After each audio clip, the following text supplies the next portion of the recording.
सभी बंधुओं को नमस्कार। स्वागत है आपका फिर से गवर्नमेंट एग्जाम प्रिपरेशन चैनल में। शुरू करेंगे आज सेट नंबर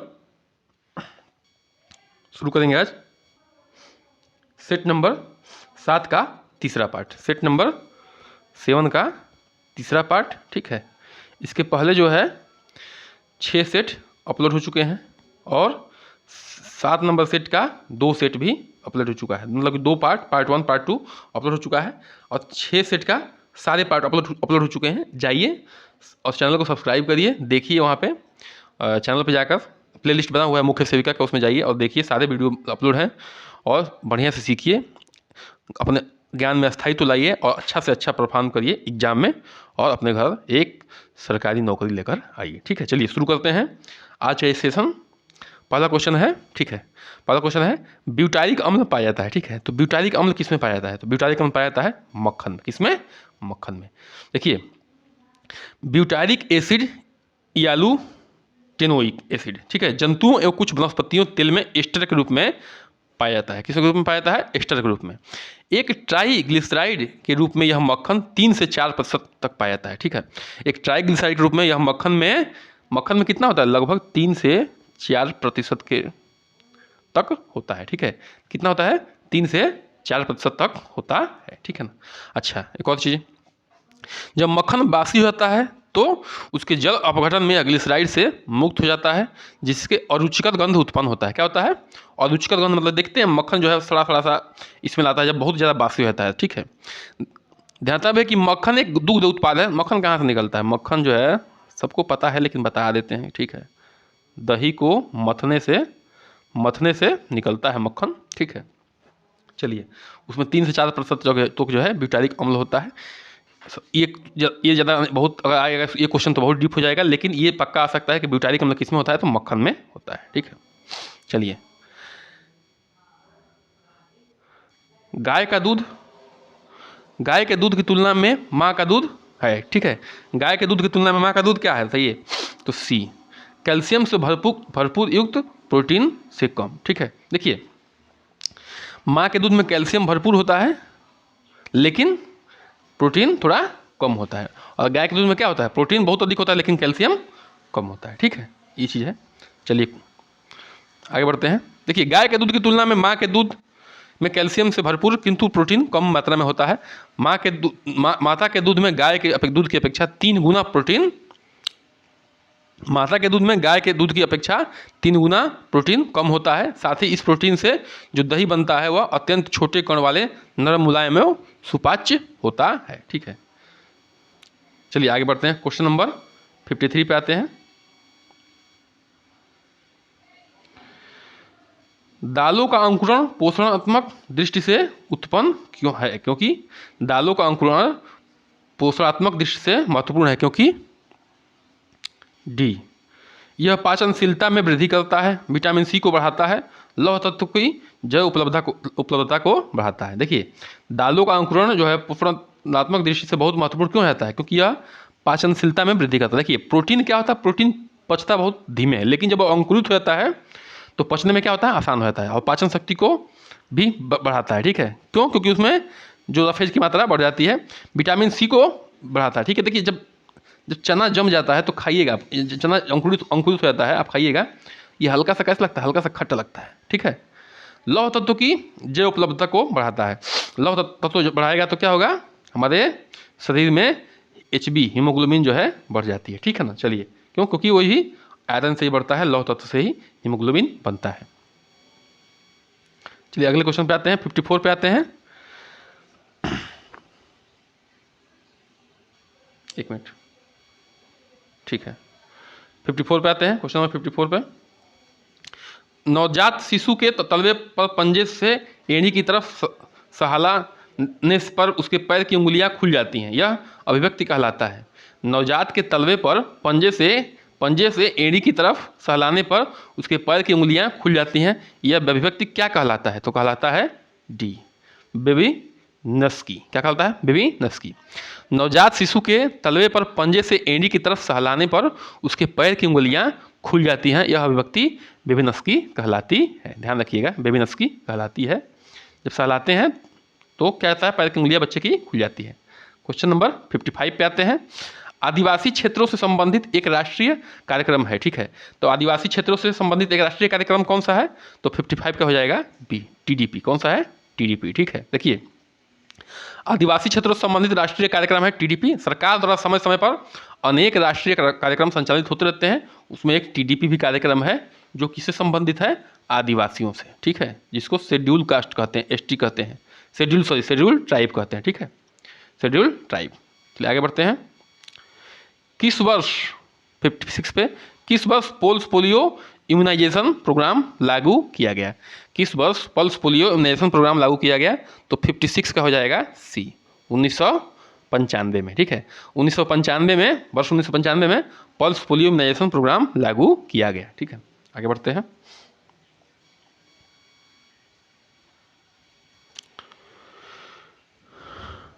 बच्चों में नाखून चबाने की आदत के कारण कुछ भी हो सकता है, ठीक है। बच्चों में नाखून चबाने के कारण कुछ भी हो सकता है, सिवाय किसके? सिवाय नहीं हो सकता है, ठीक है। मतलब कि ये सिवाय किसको छोड़ के जो है बाकी सब हो सकता है, तो सिवाय वाला आंसर होगा। तो 57 का हो जाएगा ए, हीन भावना। हीन भावना नहीं आती है, ठीक है। बाकी असुरक्षा की भावना, गंदगी की तो सुरक्षा होगा, आत्मविश्वास की कमी दिखता है, उससे पोषक तत्वों की कमी दिखती है, ठीक है। चलिए, मतलब पोषक तत्वों की कमी हो सकती है नाखून चबाने से, अविश्वास आ सकता है, सुरक्षा मतलब जो गंदगी है मुंह में जा रही है, ठीक है। बच्चों के नाखून चबाने की आदत के कारण कुछ भी हो सकते हैं, हीन भावना नहीं क्रिएट होगा, ये ध्यान रखिएगा। चलिए आगे बढ़ते हैं। ये सब जनरल रीजनिंग के क्वेश्चन हैं, इसको जो है आप अपने सामान्य बुद्धि से भी कर सकते हैं, कर सकती हैं आप लोग। शैशवावस्था में बच्चों में कौन संवेग नहीं होता है? शैशवावस्था में बच्चों में कौन सा संवेग नहीं होता है? तो कौन संवेग नहीं होता है? 58 क्या बताइए? डी। कौन सा होगा? डी, डर का संवेग नहीं होता है। देखिए, आनंद होता है, क्रोध होता है, उत्साह होता है शैशवावस्था में, आनंद, क्रोध, उत्साह, ठीक है। अब देखिए, शिशु के जन्म लेने के उपरांत की अवस्था को शैशवावस्था कहते हैं, ठीक है। शिशु के जन्म लेने के उपरांत को क्या कहते हैं? शैशवावस्था कहते हैं। जब 5-6 वर्ष की आयु तक मानी जाती है, ठीक है। शैशवावस्था कब तक होगी? 0 से लेके 6 वर्ष तक, ठीक है। ये क्या है? शैशवावस्था, अवस्था, ठीक ना। अब ये इसमें क्या होता है बताइए? यह अवस्था संवेग प्रधान होता है। क्या होता है? संवेग प्रधान होता है। तब बालकों के भीतर लगभग सभी प्रकार के संवेग होते हैं, प्रसन्नता, क्रोध, हर्ष, प्रेम, घृणा आदि विकसित होते हैं। क्या होते हैं? एक बार लिख दे रहा हूं इसको। प्रसन्नता, इसके अंतर्गत क्रोध, हर्ष, प्रसन्नता, क्रोध, हर्ष, प्रेम, घृणा, प्रेम होता है, घृणा होता है, ठीक, ये सब चीज़ें होती हैं, ठीक है। आदि होता है, लेकिन इसमें फ्राइड ने इस अवस्था को बालक का निर्माण काल कहा है, ठीक है। फ्राइड ने क्या कहा है कि 0 से जो शैशवावस्था होता है, 0 से 6 वर्ष तक जो है उसको बालक का निर्माण काल कहा है। तो 58 का क्या हो जाएगा? डी। डी डर नहीं होता है, डर बहुत कम होता है, ठीक है, अन्य की अपेक्षा डर कम होता है, तो इसलिए जो है ऑप्शन इसका क्या हो जाएगा? डी। आगे बढ़ते हैं। बीसीजी एक टीका है जो मुख्य रूप से तपेदिक के विरुद्ध प्रयुक्त किया जाता है, ठीक है। बीसीजी का अर्थ क्या है? तो 59 का क्या हो जाएगा? B, bacillus Calmette Guerin. कल भी बताए थे, आज बता रहे हैं। बैसिलस कैलमेट ग्यूरीन क्या होता है? बैसिलस कैलमेट ग्यूरीन, ठीक है। इसको याद कर लीजिएगा, बहुत इंपॉर्टेंट क्वेश्चन है बीसीजी का, ठीक है। चलिए आगे बढ़ते हैं। क्वेश्चन नंबर 60 पे आते हैं। बच्चों के दूध के दांत होते हैं, ठीक है। तो बच्चों के दूध के दांत कितने होते हैं? सी, कितने होते हैं? 20 होते हैं, ठीक है। अच्छा, प्रत्येक मनुष्य के जीवन में दांत 2 बार निकलते हैं, अस्थायी दांत और अस्थायी दांत, ठीक है। बच्चों के दूध के दांत कितने होते हैं? 20 होते हैं। एक वयस्क मनुष्य के मुख में कुल मिलाकर 32 दांत होते हैं। वयस्क में कितने होंगे? ठीक है, सब सिंपल क्वेश्चन है लेकिन लिख देते हैं। वयस्क में 32 होंगे, लेकिन ठीक है, दूध के दांत कितने होंगे? दूध के दांत होंगे आपके 20, ठीक है। वयस्क में होंगे 32, इसको भी याद कर लीजिएगा, डायरेक्ट क्वेश्चन आ सकता है। चलिए आगे बढ़ते हैं। क्वेश्चन नंबर 61 पे आते हैं। लैक्टेशन वह प्रक्रिया है जिसके द्वारा दुग्ध द्वारा संश्लेषित और स्रावित होता है, ठीक है। लैक्टेशन कौन सी प्रक्रिया है? सी, स्तन ग्रंथियों का, ठीक है। लैक्टेशन मतलब क्या, दूध निकलना होता है माता के स्तन से। तो ठीक है, लैक्टेशन वह प्रक्रिया है जिसके द्वारा दूध स्तन ग्रंथियों, ठीक है, द्वारा संश्लेषित और स्रावित होता है। इस दौरान गर्भवती माता के स्तनों में परिवर्तन होता है। स्तनों का आकार बढ़ जाता है तथा इनके रंग में भी परिवर्तन होता है। रंग जो है पहले की अपेक्षा काला हो जाता है, ठीक है, जब माता गर्भवती होती है, ठीक है। जो ऊपर के जहाँ से बच्चा दूध पीता है उसकी बात हो रही है। शिशु के जन्म के बाद 15 से 20 मिनट का समय कहलाता है, ठीक है। शिशु से जन्म के बाद जो है 15 से 20 मिनट का समय कहलाता है, ये क्या कहलाता है, फाट यूनेट। क्या कहता है, फाट यूनेट कहलाता है। जन्म के बाद 15 से 20 मिनट का समय फार्च्यूनेट कहलाता है, ठीक है।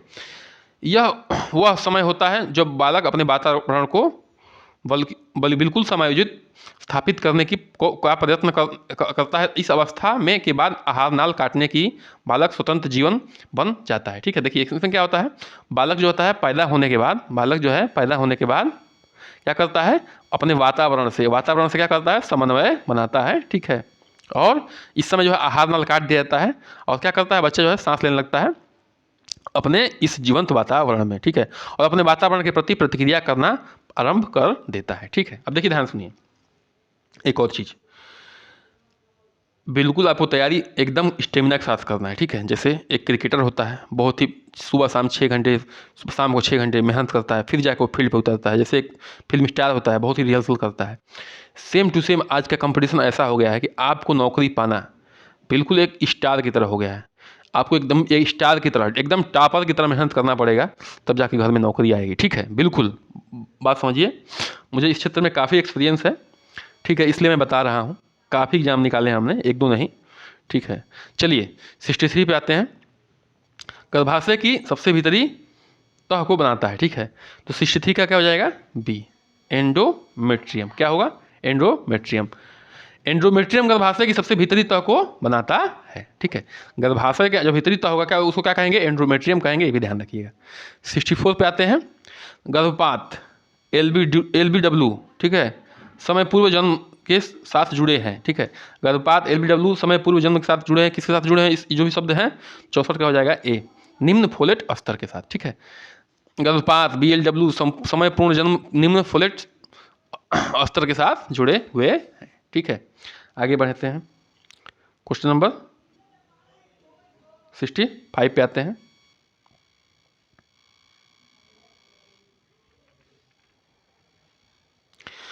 स्वस्थ संतान को जन्म देने के लिए उपयुक्त आयु कौन सी है, ठीक है। तो स्वस्थ संतान को जन्म देने के लिए उपयुक्त आयु कौन सी है, तो 65 का हो जाएगा सी, 25 से 30 वर्ष। माता की बात हो रही है, अगर माता की उम्र जो है 25 से 30 वर्ष की होती है तो यह स्वस्थ आयु होती है किसी बच्चे को जन्म देने की, ठीक है।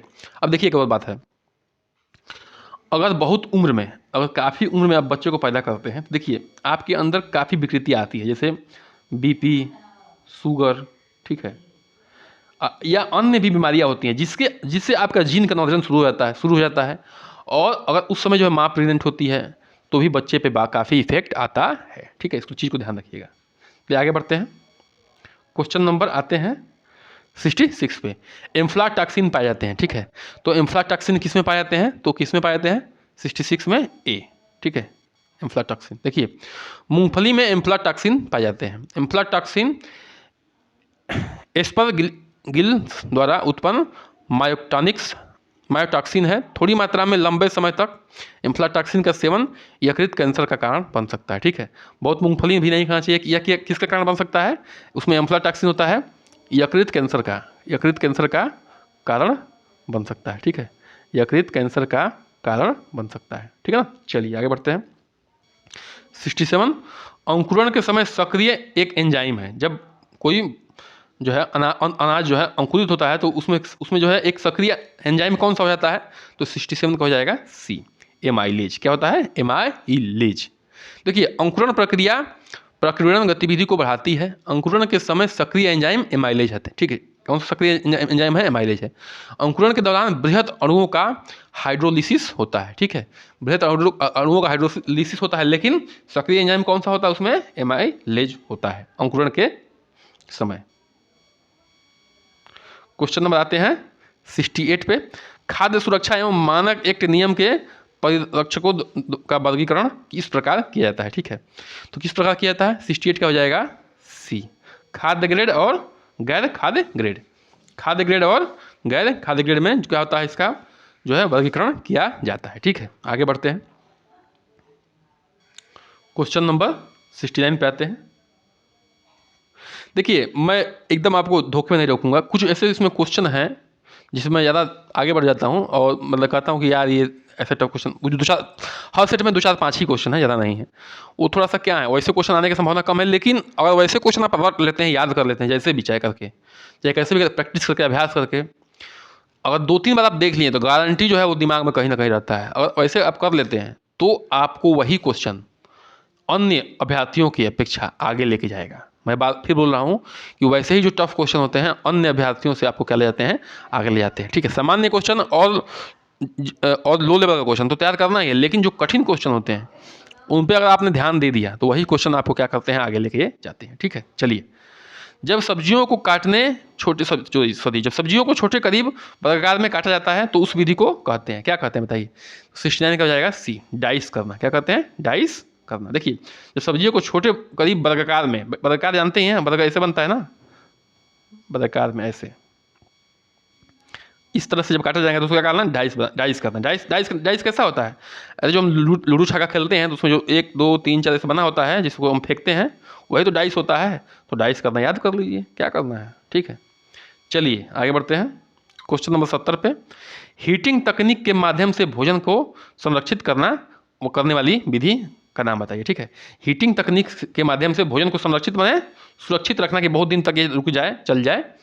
17 क्या हो जाएगा, 17 का हो जाएगा आपका बी, उसको कहते हैं केनिंग। क्या कहते हैं, केनिंग। हीटिंग तकनीक के माध्यम से भोजन को संरक्षित करने वाली विधि केनिंग कहलाती है, ठीक है। आगे बढ़ते हैं, क्वेश्चन नंबर किस पे, 71 पे। किस पे, 71 पे। एपीओ मानक का प्रयोग किस पर किया जाता है, ठीक है। तो एपीओ मानक का प्रयोग किस पर किया जाता है, 71 का हो जाएगा डी, खाद्य पदार्थों पर, ठीक है। खाद्य पदार्थों पर जो है एपीओ मानक का प्रयोग किया जाता है। एपीओ मार्क जो है खाद्य पदार्थों के उस पर किया जाता है। देखिए एपीओ मार्क भारत में बेचे जाने वाले सभी प्रसंस्कृत संरक्षक फलों के उत्पाद जैसे कि पैक किया जाता है, ठीक है। फलों के उत्पाद पर पैक होता है, जैसे फलों के उत्पाद क्या होता है बताइए, जैसे फलों का जूस हो गया, पेय पदार्थ फल हो गया, जैम हो गया, स्क्वैश हो गया, अचार हो गया, निर्जलित फल हो गया, उन पे एपीओ का मार्क लगता है, ठीक है। बात समझ रहे हैं। चलिए आगे बढ़ते हैं। सभी बहनों से फिर से एक बार निवेदन है कि कृपया करके चैनल सब्सक्राइब करिए, लाइक करिए, शेयर करिए, इससे हमें मोटिवेशन मिलता है। लगातार आपके साथ बने हैं हम, ठीक है, और बने रहेंगे कब तक, जब तक एग्जाम ना हो जाए तब तक, ठीक है, और अच्छे से अच्छे रिजल्ट भी लाएंगे। 72 का जो है क्या होगा, किस उम्र में बीएमआर की दर कम हो जाती है, किस उम्र में बीएमआर की दर कम हो जाती है, तो वो है 72 का डी, वृद्धावस्था में जो है बीएमआर की दर कम हो जाती है, ठीक है। बीएमआर मतलब होता है बेसल मेटाबॉलिक रेट। क्या होता है, बेसल मेटाबॉलिक रेट, ठीक है। ये जो है कम हो जाता है। हमारे शरीर द्वारा आराम की स्थिति में उपयोग की गई ऊर्जा की मात्रा है। यह हमारे शरीर के महत्वपूर्ण अंगों जैसे दिल, फेफड़े, तंत्रिक तंत्र, गुदा, कलेजी, आंत, मांसपेशियों तथा त्वचा के प्राथमिक कार्यकलापों में उपयोगी है, ठीक है। बीएमआर एक दिन में कुल ऊर्जा व्यय का 70% होता है, ठीक है। बीएमआर क्या होता है, जितनी ऊर्जा प्रयोग करते हैं उसका कितना होता है, 70% होता है, ठीक है। चलिए आगे बढ़ते हैं, क्वेश्चन नंबर 73 पे आते हैं। आईसीएमआर 2010 के अनुसार 10 से 12 वर्ष की लड़की के लिए ऊर्जा के लिए आनुवंशिक आहार मात्रा होता है, ठीक है। तो कितना होता है, तो ये कितना हो जाएगा, 73 का हो जाएगा बी, 2010 किलो कैलोरी, ठीक है। आईसीएमआर 2010 के अनुसार 10 से 12 वर्ष की लड़की के लिए ऊर्जा के लिए आनुवंशिक आहार होता है, तो लड़की 2010 किलो कैलोरी होता है, ठीक है। चलिए आगे बढ़ते हैं, 74 पे आते हैं। शिक्षणीय मानसिक रूप से अक्षम बालक की बुद्धि लब्धि का स्तर होता है। तो शिक्षणीय मानसिक रूप से अक्षम मतलब कि जो अक्षम है, एक तरह से मानसिक रूप से क्या है, वो हीन है बेचारा, मतलब एक तरह से मानसिक रूप से वो दिव्यांग है, ठीक है, उसकी बात हो रही है। तो उसकी बुद्धि लब्धि कितनी होगी, तो 74 का है आपका डी, 75 से 100।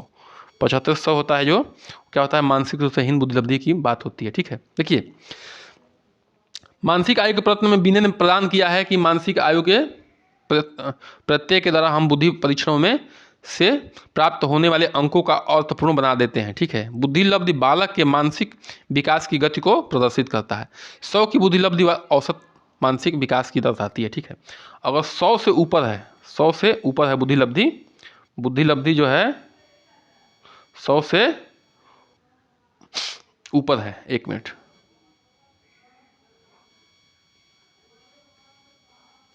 बुद्धि लब्धि जो है 100 से ऊपर है तो बालक कैसा होगा, सामान्य नेचर का होगा, सामान्य होगा, ठीक है। मतलब एक सामान्य स्तर का उसका बुद्धि होगा। लेकिन जब 100 से कम हो जाएगा तो क्या हो जाएगा, वही बच्चा जो है अक्षम बालक के रूप में गिनती हो जाएगा, ठीक है। चलिए आज का लास्ट सेशन है, सेशन का लास्ट क्वेश्चन 75वां, ठीक है, कि एम्पावरमेंट से आप किसे नियंत्रित करते हैं, ठीक है। एम्पावरमेंट से आप किसे नियंत्रित करते हैं, तो 75 का हो जाएगा डी, ठीक है। शक्ति, एम्पावरमेंट मतलब क्या होता है, एम्पावरमेंट मतलब होता है शक्ति, ठीक है, ठीक है। हम संपत्ति, ज्ञान, प्रवृत्ति आदि चीज़ों को नियंत्रित करते हैं, ठीक है। शक्ति से किसको नियंत्रित करते हैं, संपत्ति को, ज्ञान को और प्रवृत्ति को, ठीक है। इसीलिए कहा जाता है कि मतलब महिला एम्पावरमेंट के लिए काम कर रहे हैं, मतलब कि महिला को शक्ति बढ़ाने के लिए कर रहे हैं। और किस तरह शक्ति, उसको ज्ञान को उसके ज्ञान को बढ़ाना है, उसकी संपत्ति को बढ़ाना है, उसके प्रवृत्ति को भी बढ़ाना है। चलिए इसी के साथ आज का पार्ट 3 का सेशन समाप्त करते हैं। बने रहिए हमारे साथ और चैनल को शेयर करिए, सब्सक्राइब करिए, लाइक करिए, और सुनने के लिए बहुत बहुत धन्यवाद। नमस्कार, जय हिंद।